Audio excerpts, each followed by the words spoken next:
It is a Winans Wednesday edition of the Locked On Florida Panthers podcast. On today's episode, Jacob Winans will be coming back to the show. Today, we're going to talk about how important is it for Aleksander Barkov to have a fast start this season. We're also going to be talking about the new COVID protocols in the NHL, along with Hall of Fame posters up. And we're also going to be talking about a new radio home for the Florida Panthers come next season, all on today's episode of the Locked On Florida Panthers podcast.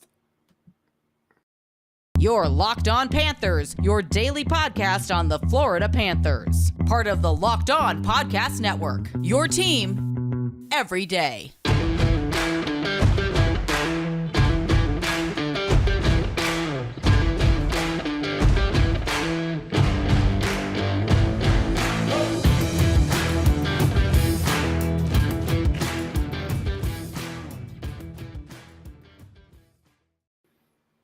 And welcome into this Wednesday, August 17th edition of the Locked On Florida Panthers podcast, part of the Locked On Podcast Network. We're your team every day. Thank you for making the Locked On Florida Panthers podcast your first listen of the day. I'm Armando Velez from on Twitter at MondoMan12. Follow the show account on Twitter at LO_FLA Panthers. And thank you for making the Locked On Florida Panthers podcast your first listen of the day. Don't forget to also subscribe to Locked On NHL and Locked On Fantasy Hockey with Flip Livingstone and Steel Road, and we'll be covering all the off-season activities around the National Hockey League. So, Cats fans, today on the Locked On Florida Panthers podcast, as we mentioned, Jacob Winans is back off the IR to discuss more about this offseason for the Florida Panthers, and let's just get right into it. Jacob, welcome back to the show, and it's great to have you back off the IR.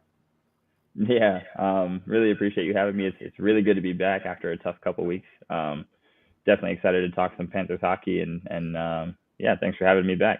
Thanks for holding it down. Absolutely, and your spot was never going to go away, even with the being off for a few weeks. Of course, it's the off season. Different schedules come around for both of us outside of doing this. But yeah, let's get right into it. So something that really caught my eye with my conversation with Kirby Lupal the other day on talking about where Barkov, kind of how he starts his season. Of course, I'm never worried about how Barkov performs throughout the season as a whole. And historically for Barkov, in October and November, 170 games played, 131 points in his career. But from December 1st all the way to the end of the season, it's a completely different Aleksander Barkov than what we see in the first 2 months. And it's crazy how different it is for him. And this really didn't happen until Jaromir Jagr came into the picture. 422 points in 426 games played from December 1st all the way until the end of the season. So mostly a point per game from Aleksander Barkov from December 1st on. And if this weren't a situation where there was a trade for Matthew Tkachuk and a coaching change in Paul Maurice, it wouldn't really bother me if he were to have the same numbers in October and November and then explode towards the later parts of the season. But I really do think that this season in particular, there really needs to be a point of emphasis of Aleksander Barkov being at that level that he always has been from December 1st onward, especially when you're bringing in these two new characters. That's going to have an identity change for the Panthers. Yeah, I agree. Perhaps more than any other season before, this is the year that he's really going to have to prove himself as the leader of the franchise. And with that, you have to set a tone early. And with Barkov in particular, we're talking about the captain of the team. And in years past, he hasn't always had that hot start from October through November. Sometimes it takes him a little while to get his legs going and to find the score sheet. I don't know exactly what year it was, but I remember at least a couple of seasons ago that he didn't score his first goal of the year until maybe game 11, I want to say, against New York. against the Rangers. You might have to fact check me on that, but he had a really long scoring drought to start a year not too many seasons ago, and it's historically it has kind of followed the team's success because the Panthers until recent seasons have had a really difficult time starting seasons. They would get off to a slow start and get hot later on in the year and try to claw their way back into the playoff race, but the season, it can't be won in the first 2 months, but it can be lost in the first 2 months. So Barkov, I'm hoping he's grown out of that slow start phase of his career. But yeah, he's definitely a guy. He's such a smart player. He's a guy who he's never going to stay cold for long. But we definitely are looking for more consistency from him to begin seasons. Another aspect that I hadn't really given much thought to until we brought up this topic is Barkov as like I said, such a smart player. Maybe there's something to that where he plays better against teams the second time he sees them in the year after he's already seen what they bring to the table. He's gotten some film on them and can kind of pick them apart the second time he plays them. But he's so gifted. He really don't need to rely on that so much. He can go out there and dominate games at will. So I'd like to see him do that, pedal to the metal from the very beginning of the year. And especially because we don't know exactly what the line pairings are gonna look like. As far as on paper, I think what's best right now is still to have that Verhaeghe-Barkov combo on line 1 and then Tkachuk being on line 2.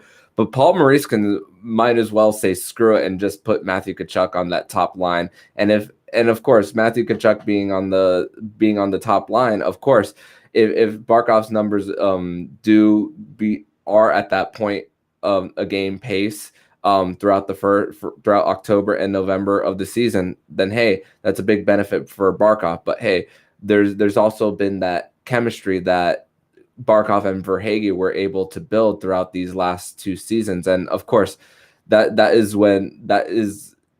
it's not a coincidence that Barkov has had the best 2 seasons of his career these last 2 seasons, one of them coming with a Selke trophy to his name, and another one being that he almost scored 40 goals if it hadn't been for him getting hurt in the middle of the season and missing 15 games. So, hey, who knows what kind of shakeup we could see come game 1 of the season.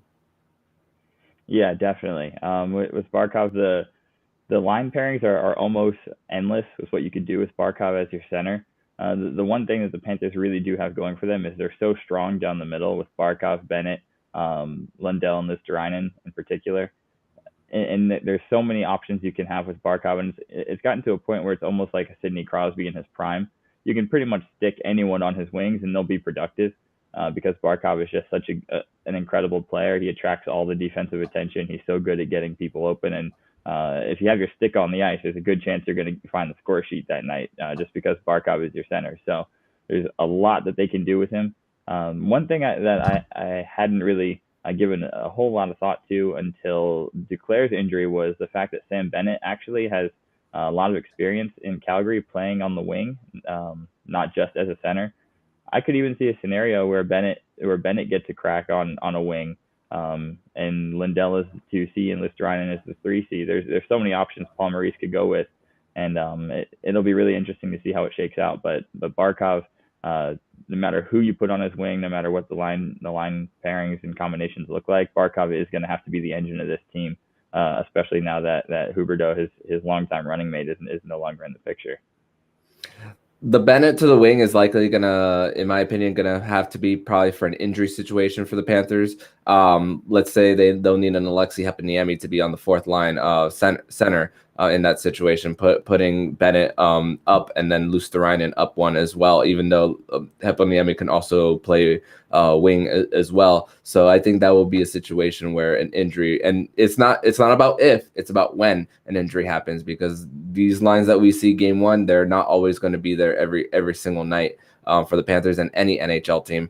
And NHL.com had their center rankings for we spoke about I spoke about last week about center rankings for team, but they also put center rankings for individual players, and Barkov was ranked the 6th best center in the NHL. I don't remember all of the names in front of him. One of them in front of him was Austin Matthews. A Connor McDavid was another one, Sidney Crosby, another one as well. So it's elite company that Aleksander Barkov is still in. And I'm 6 for me sounds just about right for Barkov to be. And hey, I'm not complaining about where he stands as far as the NHL landscape. Yeah, the recognition is finally coming for Barkov. Now, looking at those center rankings, if I'm not mistaken, it was McDavid, Matthews, Draisaitl, McKinnon, and Sidney Crosby as the 5 ahead of him. I would argue that he's now past Sidney Crosby, as Sidney Crosby's gotten later in his career. I think Barkov is the better player now, and I think you can make a case for him being better than Leon Draisaitl as well. Draisaitl has the benefit of playing on a team with Connor McDavid, and because of that, he doesn't have to carry so much of the responsibility as the lead man. So I would argue that Barkov is really more of a top 4 instead of a top 6. But any way you cut it, he's definitely one of the very best centers, very best players all around in this entire sport. So it's good to see him getting that recognition now. Absolutely, and the Florida Panthers definitely do have one of the best in the league on their own team, but we're gonna transition over to segment number 2, where we're going to talk about some new COVID protocols for the NHL as they announced yesterday. We're going to talk about that and more here on the Locked On Florida Panthers podcast. But today's podcast is brought to you by the National Health Traffic Safety Administration. And it can happen so easily. You're out with your friends or coworkers. You're putting back a few drinks. A few can become too many. It's time to go, and for a moment you think of calling for a ride. Nah, you're a good driver. You live nearby. You can make it home okay. What are the odds that you'll get pulled over? And even so, what's the worst that can happen? You lose your license, you lose your job, you total your car, you kill someone. It only takes one mistake to change your life or someone else's forever. Play it safe and plan ahead to get a ride. Drive sober or get pulled over. Second segment here on the Locked On Florida Panthers podcast. It's a Winans Wednesday edition of the show. Armando Velez. I got Jacob Winans here from pantherparkway.com. So, Jacob, the NHL just announced their new COVID protocols yesterday. And here's a little bit of what I'm just going to read it word for word on some of the main topics of the COVID protocols. So here's a few of the bullet points. Clubs have right to suspend any unvaccinated player unpaid for days missed due to quarantine/travel rules unless they test positive or medical religious exemption. No player shall be denied opportunities to participate based on vaccination status. Players who show COVID-19 symptom must take rapid tests. Positive players who show upper respiratory infection systems or fall ill must have cardiac test after isolation. Clubs must disclose positive tests to the media and or public. So it seems more as now the NHL is going towards teams deciding on discipline more than the league is. Of course, we had the situation with Tyler Bertuzzi last year with the Detroit Red Wings that he wasn't even allowed to go to Canada. And of course, the New Jersey Devils that happened with Mackenzie Blackwood as well. But it doesn't say anything about a coach. And I know I talked about last week about one of the assistant coaches that was let go of the Columbus Blue Jackets due to vaccination status. So it looks like for this, it doesn't say anything about coaches, but it now looks like as if the NHL is letting it go a little bit and is more saying, hey, we'll put it more on the teams doing it instead of the whole league. Yeah, that's definitely the sense I get from the new guidelines. I think it's like we all talked about when we first had the COVID bubble and we had the NHL playoffs, the ending to that season in the bubble situation. This was never going to be just a short, not a short transition period, to put it that way. It was never going to be a quick thing that we're just out of. So it's following the trend of having a gradual process of moving back to something normal. So I'm happy that the NHL isn't rushing it entirely or disregarding what we're still dealing with. I do like the guidelines they're putting out. One thing that stood out to me with that is the necessary cardiac test. That's hugely important. There's definitely been a number of athletes who have had from after contracting COVID had heart issues afterwards, and it's important to catch those things to avoid any kind of tragedies on the ice. So that's something I'm happy the NHL is being proactive with. But yeah, like you said, it's more focus on the teams and governing themselves accordingly. And yeah, it's a good transition where we're hopefully taking these positive steps back to a normal life post pandemic. But it's definitely something that was never going to go away overnight, and it's moving in the right direction, albeit slow. Yeah, and the NHL of all the sports leagues are in a more difficult situation than any of the others because of the fact that they have 7 teams in Canada, and while baseball has one and the NBA have one as well. So it's the NHL has to be they can't afford to be as flexible than what the other leagues do. I think at one point it was the NBA that said you can't play any games in Toronto against the Raptors. And I think that's still a rule. Someone will have to fact check me on that as well. But now that it's leading onto the teams, and once again, now that with any symptoms, it's right away. You're gonna be tested. But of course, now again that more people are starting to get the shot as well, that we are at a point that even if more people contract it as well, there is a better sense that there's no original freak out, because there's a saying, today's overreactions might be tomorrow's underreactions. So maybe an overreaction at first for the pandemic when it first hit, but hey, this was a cautious approach that society had to take for a little while.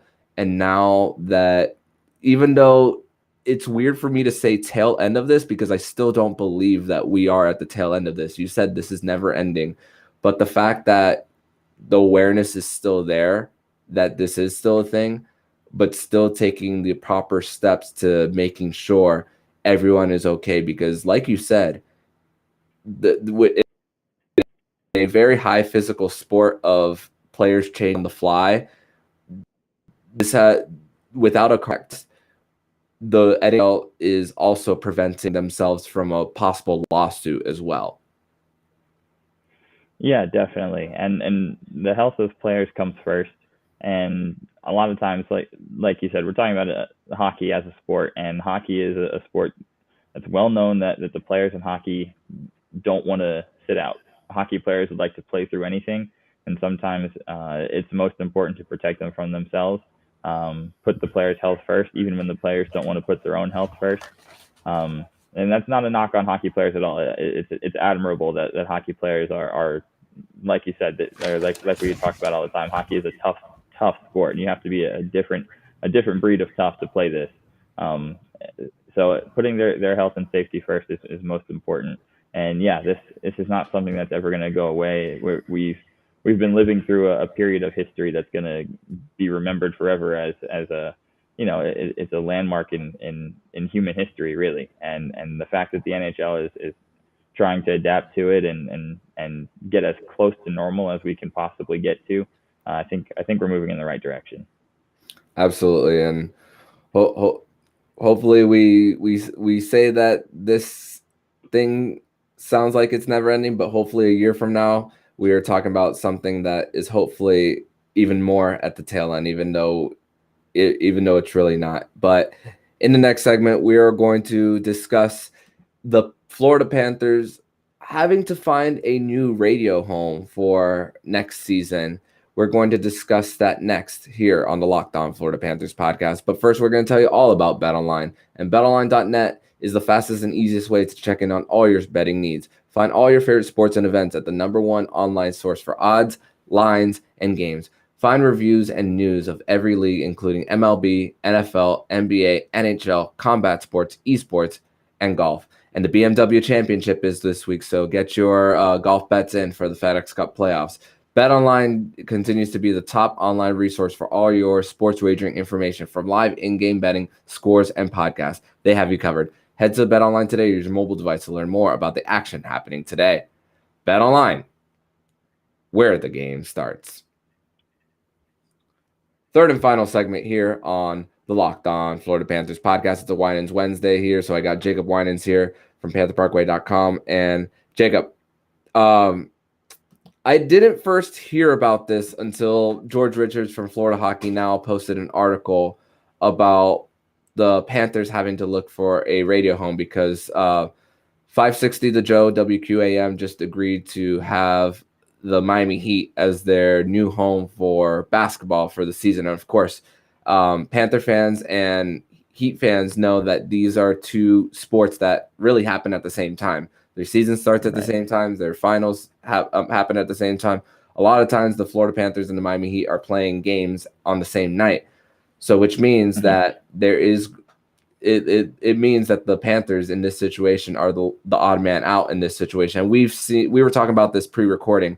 A lot of times during Miami Dolphins games and Miami Hurricanes games, the Florida Panthers have had to always go to an alternate channel. Same thing with Bally Sports Florida, even previously Fox Sports Florida, changing to Bally Sports Sun on an alternate channel or an HD2, you name it. Do you think that we're seeing a swap of radio stations from the Panthers going back to 790? Or is it going to be a situation where they pick up 940? Because that, I believe 940 is also the affiliate of the Marlins as well locally in South Florida. So where do you think that lies with the Panthers? I could see it being like you said, kind of a swap and going back to 790. I could really see that happening. It's unfortunate, the situation the Panthers are often in. Kind of being the little brother of the South Florida sports market. It's something that as South Florida sports fans, it's a blessing and a curse because we have everything in South Florida. We've got NBA, NFL, NHL. We have the MLB. We have an elite college program down there in Miami. So all these teams, they all have their own individual market, and they're all trying to carve out their space in the South Florida market. And for the Panthers, hockey is the most non-traditional out of all of those sports. So no matter how good they are, they may fall by the wayside sometimes and be second choice or third choice. And it's something we have to live with, being so spoiled, having all of our teams here in one market. So it is unfortunate, but no, it's not, I wouldn't say it's cause for any major panic or concern. The radio is not really the biggest market, biggest attention for sports now. It's mostly in TV, and they're set on TV now. But yeah, I could see them going back to 790 wherever they end up. The radio team does a fantastic job. Doug Plagans and his whole team, they're fantastic. His goal calls are electric. So definitely, if you haven't listened to the Panthers on the radio or whatever home they find, you have to. It's a must. But yeah, it's just another one of those cases where they're going to have to work around the other teams and the other sports in the area, where we're very privileged in that way to have everything right at our fingertips and within driving distance, all in one geographic space. And there's going to come a time with how cars evolutionized that radio dials and AM and FM radio might be a thing of the past. I don't know how long in advance. My car isn't in the situation where I have apps on my car. My car is not that advanced, but eventually when I get my next one, it's likely going to have those apps like SiriusXM, even the NHL app, where NHL app provides the games for free. MLB, you have to pay for it, which I do, unfortunately. But there might be a situation where this might be also the start of the tail end of sports, like actual satellite radio that you have to have for a feed as well. And that it might not even matter what kind of radio dial you might be putting in that eventually everything is going to go towards internet radio because Odyssey is growing as well, and Panther games are on Odyssey as well. So even if you're out of the region for the Panthers, many fans have so many opportunities to tune into this team regardless of the radio dial. It's really if for people at this point is if they don't have a smart if people don't have a smartphone these days, I'm kind of questioning, but it's really for people who don't have the advanced vehicles as well that don't have the Bluetooth Connect. I mean, my first car didn't have any of that, and I had to rely on radio or even playing something on my phone on speaker in order for a radio feed on an app for my phone. So I think this is also the start of possibly the end of satellite radio as well. Yeah, it's honestly more of a technology thing at this point, where we're in a period of transition away from this technology, and sports radio is something that's so it's so vital, or it has been, just going back decades and decades and decades. There was a time where people would gather around a radio to listen to a game, because that was just the main way that people got their games. And we've progressed and moved away from it. And this could be, like you said, this could be the beginning of the end for traditional sports radio. It had its era, and we've now moved to a more technologically advanced system of TV and streaming and apps and everything. And it's part of the growth of the sport, and yeah, I mean, we're moving in that direction. So I definitely think we're probably looking at the beginning of the end of traditional sports radio. But again, like I said, if you can get Doug Plagans anywhere, you have to. It's definitely I agree. Him and Billy Lindsay always great on the goal calls, and credit to Doug Plagans, because sometimes he doesn't have a color analyst and he's doing the whole game by himself, and I'm asking myself, when does this guy get to have a drink of water in the middle of it? Because you have to have your voice like rested in between commercials and all that stuff. Right, and with sports radio, it's such a different job. It takes so much, because you're communicating with an audience that isn't actually watching. So you have to describe the action, but also paint the picture for them of what they're listening to. So it's that way beyond what I'm capable of. It takes a really, really talented person to be able to be a good sports radio announcer. One thing I do want to wrap up on before we get out of here. The World Juniors is going on, and if you guys haven't noticed, this is a later release of Winans Wednesday. We usually record on Tuesday night. Right now it's 1:13 in the afternoon on a Wednesday. Our schedules happen to work that way, where this is when we're recording. So right now we are recording this in the middle of the first game of the quarterfinals of the World Juniors a championship. So there's 4 games on today, and all 5 Panther prospects are in the quarterfinals. And the prospect of the tournament for the Florida Panthers, Casper Puccio, who now has 6 points in 5 games, wearing the A on his sweater as well. And we've been talking about ever since Mackenzie Weegar was traded that the Panthers having 15 mil in cap space, of course, they're going to have to probably go after a defenseman next offseason, but also such a great opportunity for when Casper Puccio does sign his ELC, hoping that he does. He has until June 1st, 2024 to sign it, but still that this could be an opportunity for the Panthers, that once he does hopefully sign it, that the Panthers can get such a great contract on the cheap. And this is a 5th round pick from just 2 drafts ago. And this was a trade back that the Panthers got from Toronto. They moved back almost 20 spots, and 2 of those picks were Casper Puccio and Devin Levi in a trade back from Toronto. So this is Bill Zito's first draft with the Panthers, and Casper Puccio is performing the way he is in the World Juniors, the star for the Florida Panthers in this tournament of all the prospects, and just a great situation. And hopefully, hey, even with the trade for Weegar, that the defense core for the Panthers might not be in as bad shape as many fans might have thought.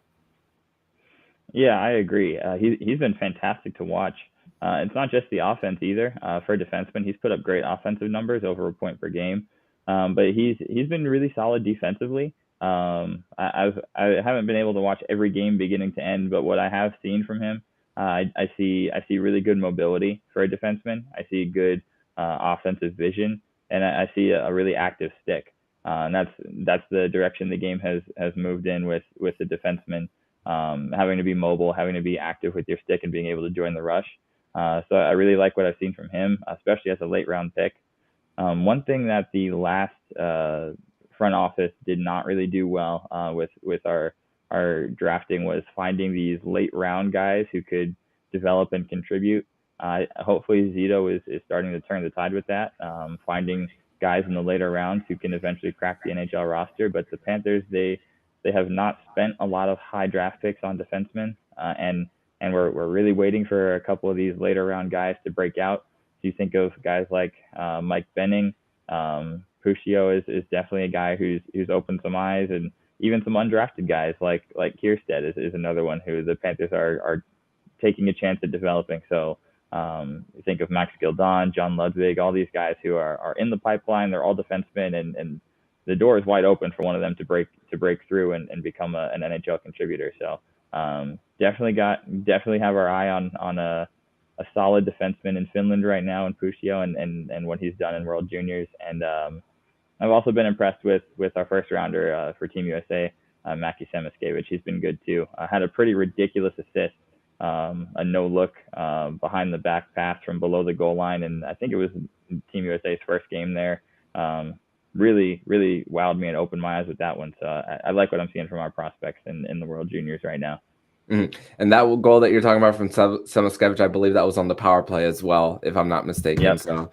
So great to see what the Panthers prospects are doing, Puccio and Semiskevich specifically. So the schedule for the World Juniors today, quarterfinals today, is 12 p.m., which is already going on. Finland is currently winning 3-1 against Germany. Then Sweden versus Latvia at 3:30. Canada versus Switzerland at 7 o'clock, which no Panther prospects in that game, but still many great players to watch. Kent Johnson, Connor Bedard, just to name a few. And then at 10:30, Mackie Semiskevich will be taking on Jacob Koz of Czechia at 10:30 tonight. So lots of great hockey to watch tonight. 15 hours worth of hockey. Even though we're in our off season, but a lot to watch today. And the semifinals will be Friday, and then the final will be this Saturday, August 20th. So, Jacob, I want to thank you for joining on this Winans Wednesday edition of the Locked On Florida Panthers podcast. Great to have you back as always. Tell everybody where they can follow you online. Yes, sir. You can find me online at pantherparkway.com, and you can follow me on Twitter at JacobWinans8. Yeah, it's awesome to be back. I'll definitely be back in my regular spot going forward. Awesome. And thank you so much, and I'll see you next Wednesday. Awesome. Thanks for having me. And if you like what you're hearing, please subscribe to the podcast to be notified every single time the Locked On Florida Panthers podcast jumps into your podcast feed. Don't forget to also subscribe to Locked On Fantasy Hockey with Flip Livingstone and Stu Roden. We'll be covering all the off-season activities around the National Hockey League. Thank you for making Locked On Florida Panthers podcast your first listen of the day. And for your second listen of the day, make sure to listen to today's episode of Locked On NHL. Locked On experts give you expert analysis every Monday through Friday. Locked On NHL, your daily 30-minute NHL podcast. So I'm Armando Velez with Jacob Winans. And you've been listening to Locked On Florida Panthers podcast, part of the Locked On Podcast Network. We're your team every day.